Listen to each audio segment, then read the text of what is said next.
ఈరోజు టాపిక్ వచ్చేసి టెంపుల్స్ గురించి. టెంపుల్స్ అంటే మనకు గుడిలు అన్నీ ఉంటాయి. ఒక్కొక్క గుడి ఒక్కొక్క చరిత్ర ఉంటుంది. ఒక్కొక్కటి ఒక్కొక్క రకంగా ఉంటాయి. స్వయంగా వెలిసిన గుడులు ఉంటాయి. లేకపోతే మనిషి కట్టబడిన గుడులు ఉంటాయి. సో ఎక్కడికి పోయిన గుడిలకంటూ ఒక పుణ్యక్షేత్రంగా చెప్పబడుతుంది. దానికంటూ ఒక అయ్యగారు, ఒక దేవాలయ కమిటీ మెంబర్సు, ఇంకా ఎండోమెంట్ డిపార్ట్మెంట్ లాంటి దేవాలయ శాఖ వారు ఇంకా ఉంటారు. అయితే ఇక్కడ చూసుకుంటే అయ్యగారులు అనేవారు పూజ చేయడానికి, దేవుడికి సంబంధించిన పనులకు, ఇంకా దానికి సంబంధించిన కార్యక్రమాలను చూసుకోవడానికి అయ్యగారులు మంత్రాలు వేయడానికి ఉంటారు. అయితే ఈ అయ్యగారులకు ఏం జరుగుతుందంటే టెంపుల్స్ చుట్టూ చెత్త పేరుకుపోవడం కానీ, మాల వేసి అంటే స్వామి మాల కానీ ఏదైనా మాల వేసిన బట్టల్ని సరౌండింగ్లో పడేయడం వల్ల, దానిలో వల్ల వచ్చే శనేశ్వరం వల్ల ఈ అయ్యగారు వంశంలో కూడా చచ్చిపోగలరు. అందుకే ప్రతి ఒక్కరూ ఈ చెత్త వేరే మున్సిపాలిటీ వారికి కంప్లైంట్ అన్న, లేకపోతే సపరేటు ఈ క్లీన్ చేసేవారు కూడా తలస్నానం చేసి అక్కడ అన్నీ తీసేయాలి. ఈ విధంగా చేస్తే ఈ పూజించిన ఏ టెంపుల్లో పూజించిన అయ్యగారుల వంశాలకు కానీ వాళ్ళ కుటుంబానికి ఏం కాదు. ఇంకోటి ఏంటిది, దేవాలయ కమిటీ మెంబర్స్ అంటే ప్రతి పనిని నెగ్లిజెన్సీగా చేయకూడదు. అంటే నెగ్లిజెన్సీ అంటే బద్ధకం ఉండకూడదు. ప్రతిదాన్ని చర్చించుకోవాలి, కలిసి ఉండాలి.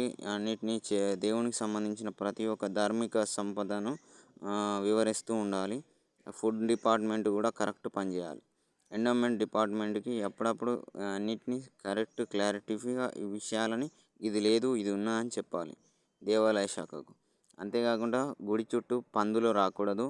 అంటే పక్షులు అంటే బ్యాడ్ చేసే పక్షులు, నెగిటివ్ పక్షులను రాకుండా అష్టదిగ్బంధనం చేసుకోవాలి. అష్టదిగ్బంధనం అంటే సరౌండింగ్స్లో దేవాలయానికి చుట్టుపక్కల రాకుండా ఉండాలి. కొందరు దేవుడికి సంబంధించిన ఒక్కొక్క దేవునికి ఒక్కొక్క మాల వేస్తుంటారు. భవానీ మాల అనుకుంటూ ఎన్నో మాలలు వేసుకొని ఉంటారు. వాళ్ళు వేసుకున్న మాలలు అయిపోయాక ఆ బట్టల్ని ఆడనే ఆ దేవాలయం చుట్టూ పడేస్తూ ఉంటారు.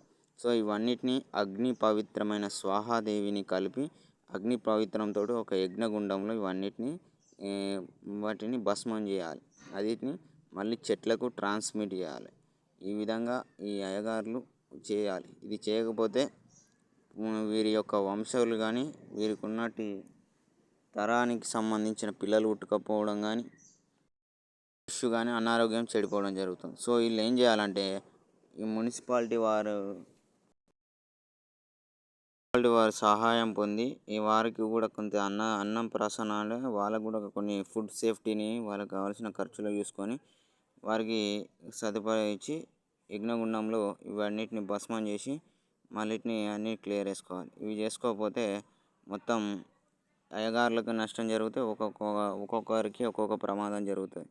అంటే ఒకరి తర్వాత ఒకరికి వచ్చే భక్తులకు కూడా జరుగుతుంది. ఇప్పుడు తిరుపతిలో లడ్డు కూడా నాన్ వెజ్ ఆయిల్ వాడి పంది కొవ్వు లాంటివి వాడారని అంటున్నారు.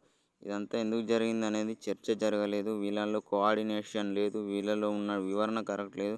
వీళ్ళలో బిజినెస్సే కనబడ్డది. ఇక్కడ అంతా బిజినెస్ వ్యాపారాలే కనబడుతున్నాయి. కానీ ఇవన్నీ మీరు తప్పించుకొని నాకెందుకని వదిలేస్తే మీకు అందరికీ కాలసర్ప దోషాలు ఉంటాయి.